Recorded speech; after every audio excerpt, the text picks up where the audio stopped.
Okay, सो अभी अगर किसी पार्टी को इस कंपनी के शेयर लेने हैं तो वो क्या करेंगे, 10 रुपये का एक शेयर जो है, 10 रुपये का एक शेयर के हिसाब से उनको लेने पड़ेंगे। तो हम मिस्टर एक्स पे थे, मिस्टर एक्स क्या कर रहे थे, इस कंपनी के 5 शेयर्स लेना चाहते थे। तो इनको कितना इन्वेस्ट करना पड़ेगा, 5 × 10 दैट इज़ ₹50। अगर ये ₹50 देने के लिए विलिंग होंगे तभी AB डिजिटेक प्राइवेट लिमिटेड जो है वो इनको क्या करेगी, शेयर प्रोवाइड करेगी। क्लियर हो गया। तो ये कंपनी का क्या है, नॉमिनल या paid up value of 1 share है। ठीक है, कंपनी की ऑथराइज कैपिटल कितनी है, 10 लाख रुपए है, जो किस में डिवाइडेड है, 1 लाख शेयर्स ऑफ ₹10 ईच में डिवाइडेड है। I hope it is clear to all of you. Okay, ये हमारी हो गई फर्स्ट टाइप की कैपिटल।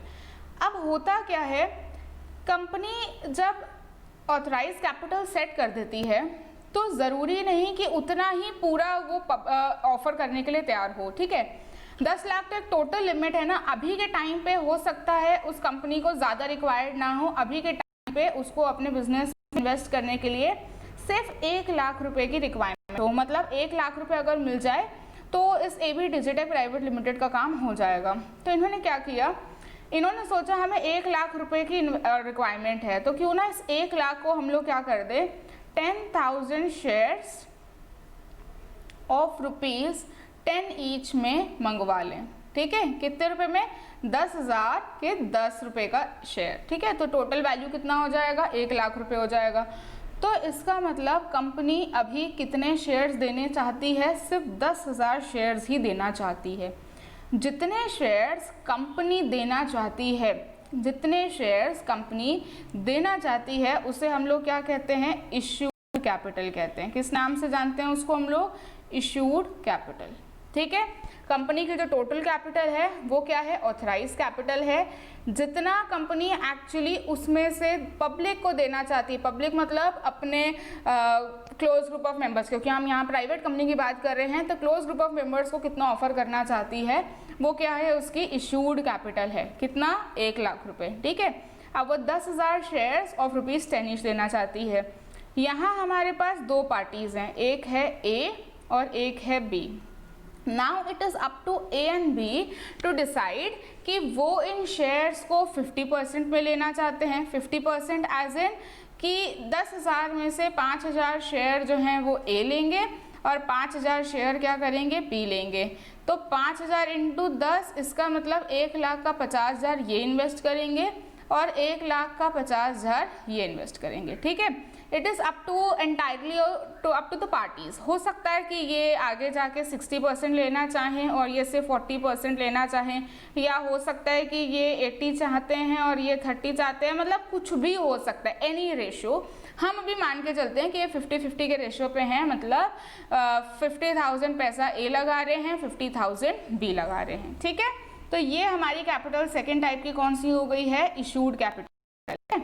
अब थर्ड टाइप की जो कैपिटल आती है वो कौन सी आती है, सब्सक्राइब कैपिटल। क्या होती है थर्ड टाइप की कैपिटल हमारी, subscribe capital. Subscribe capital says कि ठीक है भाई, कंपनी की टोटल कैपिटल 10 लाख रुपए है, कंपनी 1 लाख की कैपिटल इशू करना चाहती है, लेकिन ज़रूरी नहीं कि हम 1 लाख के शेयर्स लें, मतलब 10,000 शेयर्स हम पूरे ही लें। हम नहीं लेना चाहते हैं भाई, हम जो है जनरली हम एक कंपनी 10,000 शेयर ऑफर कर रही है ना, हमको 10,000 नहीं लेने, हमको 8,000 शेयर लेने हैं, तो भैया 4,000 A ले लेंगे, 4,000 B ले लेंगे। ऐसा हो सकता है, लेकिन जनरल प्रैक्टिस में होता क्या है कि जितने पब्लिक को इशू किए जाते हैं उतने ही जो हैं जनरली आगे से लेते भी हैं, मतलब उतना टोटल पूरा ले लिया जाता है। ठीक है, तो हम मान के चल रहे हैं कि A को 50,000 जो है इन्वेस्ट करना ही था, तो A ने 50,000 पूरा ले लिया, दैट इज़ A ने 5,000 शेयर्स ले लिए 10 रुपये के।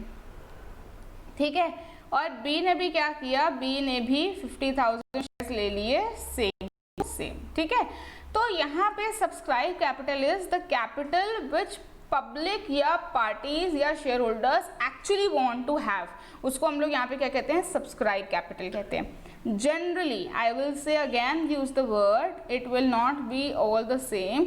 जनरली जो कंपनी की इशूड कैपिटल होती है, जो कंपनी की इशूड कैपिटल होती है वो उसके सब्सक्राइब कैपिटल के इक्वल होती है। बट इट्स नॉट ऑलवेज, ठीक है, ध्यान रखिएगा आप इस बात को, ठीक है। जनरली इशूड कैपिटल हमारी सब्सक्राइब कैपिटल की क्या होती है, इक्वल होती है।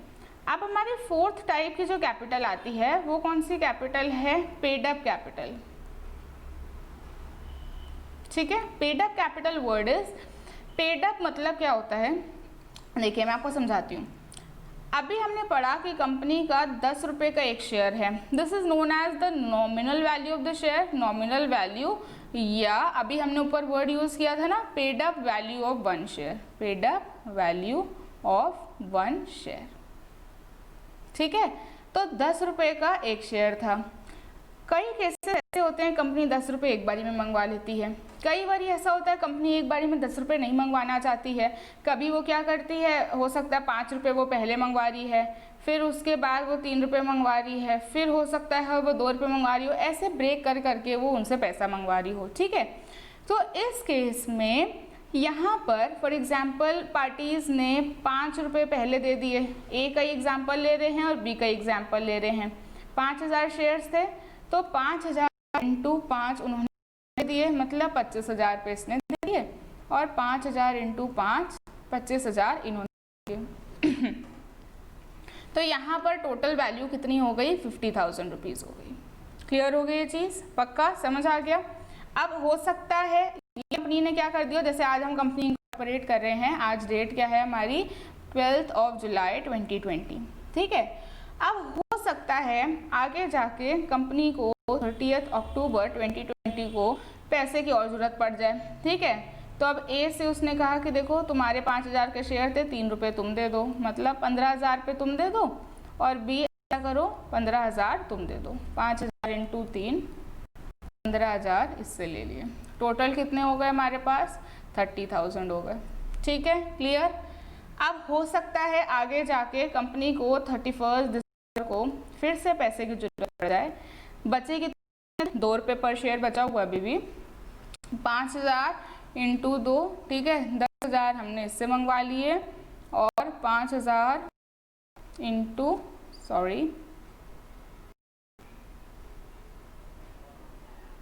ठीक है,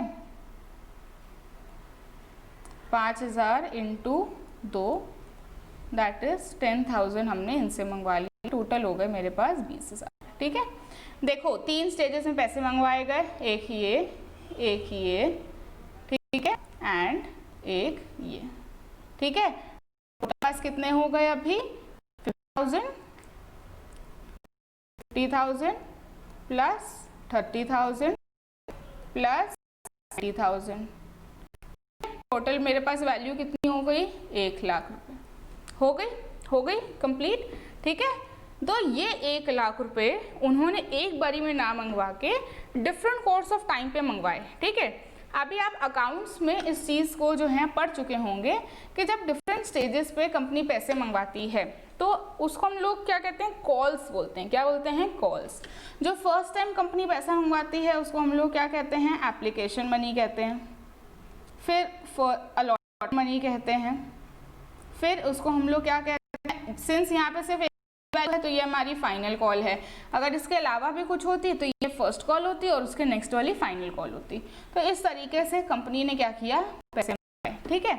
अगर at any given point of time, for example अगर हम 30 अक्टूबर पे देखें तो 30 अक्टूबर में 10 रुपये में कंपनी ने सिर्फ कितने मंगवाए थे, 8 रुपये मंगवाए थे, और 2 रुपये अभी भी क्या थे, पेंडिंग थे, मतलब 2 रुपये कंपनी ने अभी मंगवाए ही नहीं थे, उनको अभी पैसों की जरूरत नहीं पड़ी थी, उन्होंने कहा हम 31 दिसंबर को ले लेंगे, अभी हमको उसकी रिक्वायरमेंट नहीं है।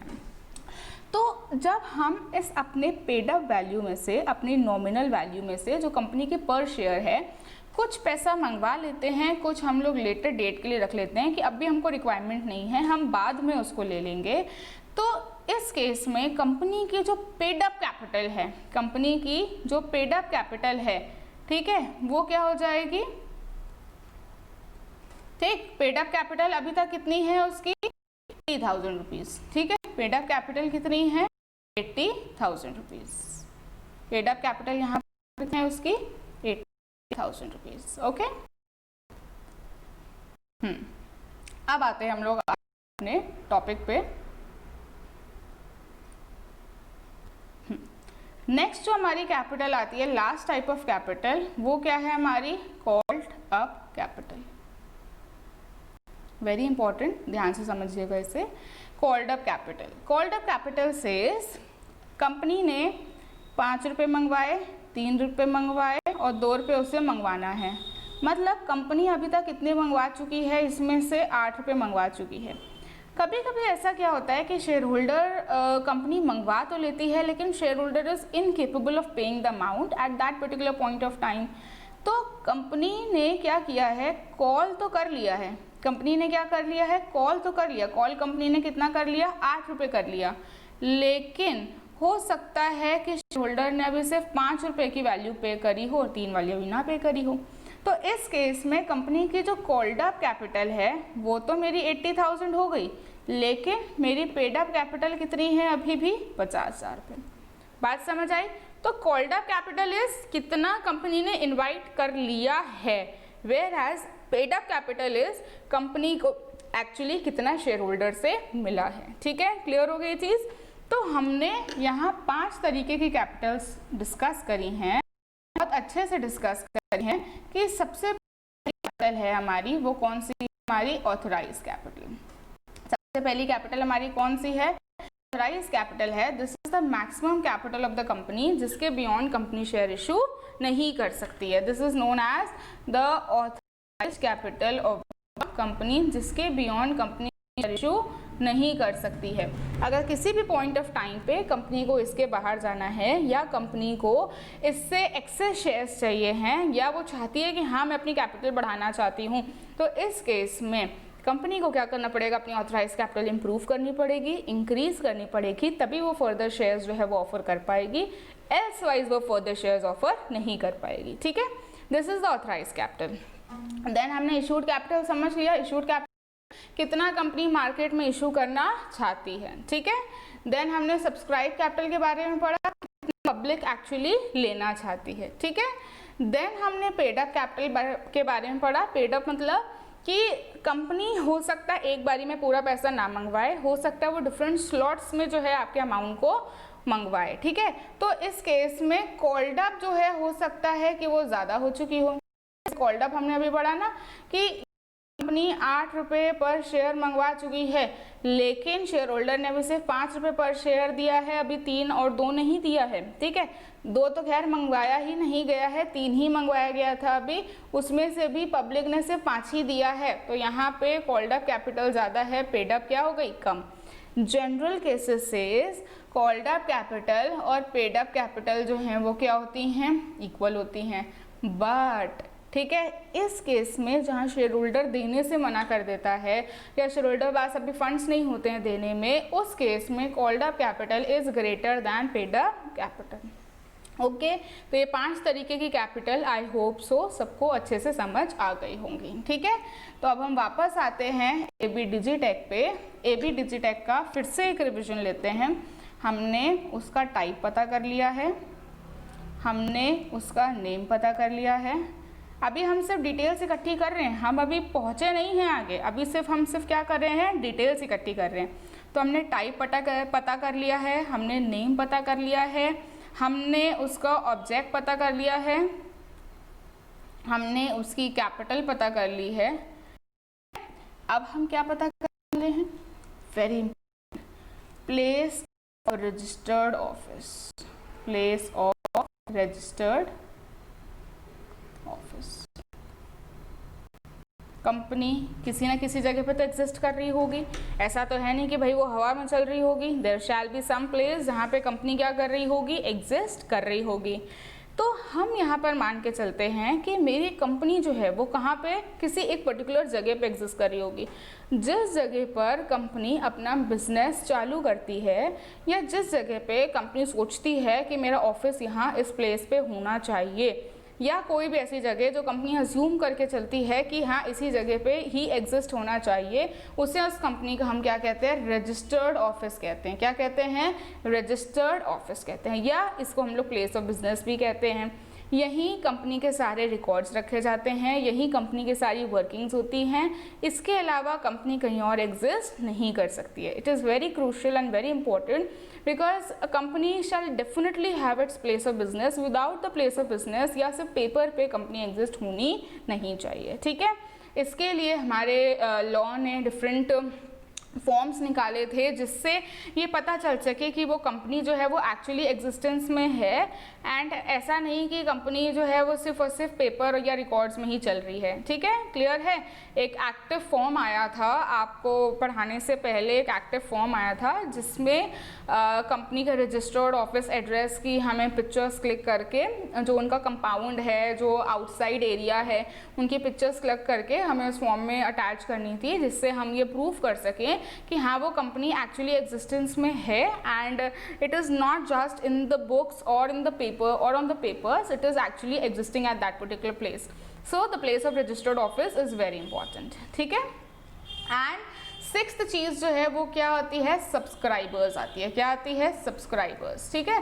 सी सब्सक्राइबर्स कौन होते हैं, हम बहुत अच्छे से बहुत डिटेल में इस चीज़ को समझेंगे। जब हम बात करते हैं कंपनी में शेयर इन्वेस्ट करने की या पैसा इन्वेस्ट करने की या शेयर लेने की, तो वो पर्सन जो कंपनी इनकॉर्पोरेट होते टाइम इनिशियल स्टेजेस में कंपनी का शेयर लेने के लिए तैयार हो जाते हैं, जब कंपनी इनकॉर्पोरेट हो रही है उस टाइम पे कंपनी को पैसा देने के लिए तैयार हो जाते हैं, उनको हम कंपनी के सब्सक्राइबर्स कहते हैं। क्या कहते हैं, उनको हम सब्सक्राइबर्स कहते हैं, ठीक है। We'll discuss in our next class the difference between the subscriber and the shareholder या member and shareholder in all details। लेकिन first of all हमें यहाँ समझना ज़रूरी है कि subscribers कौन होते हैं।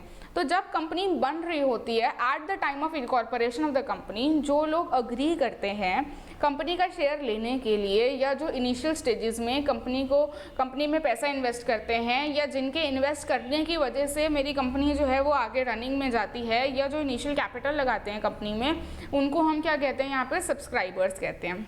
यहाँ पे कौन पैसा लगा रहा है, mister A and mister B. तो मेरे यहाँ सब्सक्राइबर्स कौन कौन है, mister A and mister B. I hope it is clear. तो दो सब्सक्राइबर्स हैं यहाँ पे, mister A and mister B. ये दोनों क्या कर रहे हैं, कंपनी में इन्वेस्ट कर रहे हैं। These people are going to invest in the shares of the company, जिसकी वजह से मेरी कंपनी क्या हो जाएगी, रनिंग में आएगी। क्लियर है ये चीज़, पक्का, कोई प्रॉब्लम तो नहीं है किसी को, everything is very clear to all of you. So आज हमने जितना भी डिस्कस किया about different types of capitals, about the different details जो हमें उस कंपनी की चाहिए थी, हम यहाँ तक पहुँच आए हैं, ठीक है। अब आगे भी हम इस कंपनी के बारे में डिस्कस करेंगे, ठीक है। हम इन सब चीज़ों को और डिटेल में लेकर जाएंगे, ठीक है, लेकिन वो हम अपनी नेक्स्ट क्लास में डिस्कस करेंगे।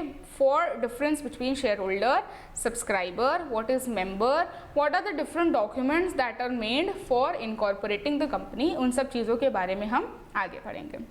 हम आपको आगे कंपनी की पूरा डिस्क्रिप्शन देंगे, कैसे कैसे एक फॉर्म होता है, what is MCA, which I earlier mention the word that I use, कि हम एमसीए के बारे में आपको बताएंगे। तो ये सब चीज़ें जो हैं हम आपको नेक्स्ट क्लास में बताते हैं, ओके। सो आई होप आज की क्लास आपको अच्छी लगी हो, आपने एंजॉय किया हो, आपने बहुत सारी नई नई चीज़ें पढ़ी हो, समझी हो, ठीक है, और जिसके बारे में हम फर्दर नेक्स्ट क्लास में एक क्विक रिव्यू लेंगे एंड देन आगे बढ़ेंगे, ठीक है। Clear, okay, bye bye.